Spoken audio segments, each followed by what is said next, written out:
Tous derrière et elle devant, le poing levé et sur la plus haute marche du podium. Mariam a le sourire.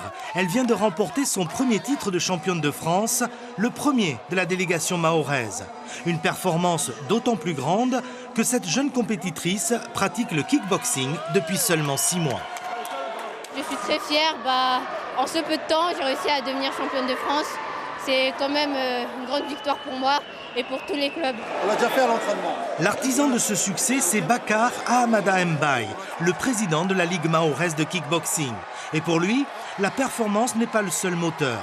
Ce sport de combat revêt aussi une dimension sociale, la possibilité de se donner un but et pour certains de devenir des champions.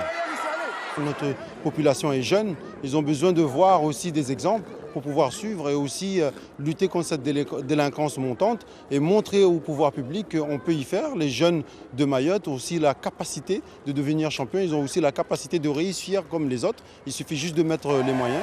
Déjà présente à Paris en 2019, la délégation mahoraise s'est renforcée cette année.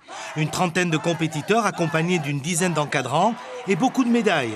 Les Mahorais ont prouvé qu'ils n'étaient pas venus à Paris pour faire de la simple figuration.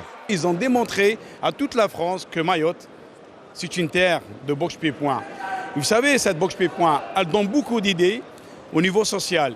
Et je pense que Mayotte a besoin de ça. Et quand on encadre les jeunes dans cette discipline-là, on peut aider ces jeunes-là à s'en sortir. Ce week-end, les médailles et les sourires se sont parfois entremêlés avec la déception et les larmes. Une palette d'émotions qui ont fait grandir ces graines de champions et fabriquer de beaux souvenirs qu'ils partageront dès leur retour avec leurs familles et leurs amis.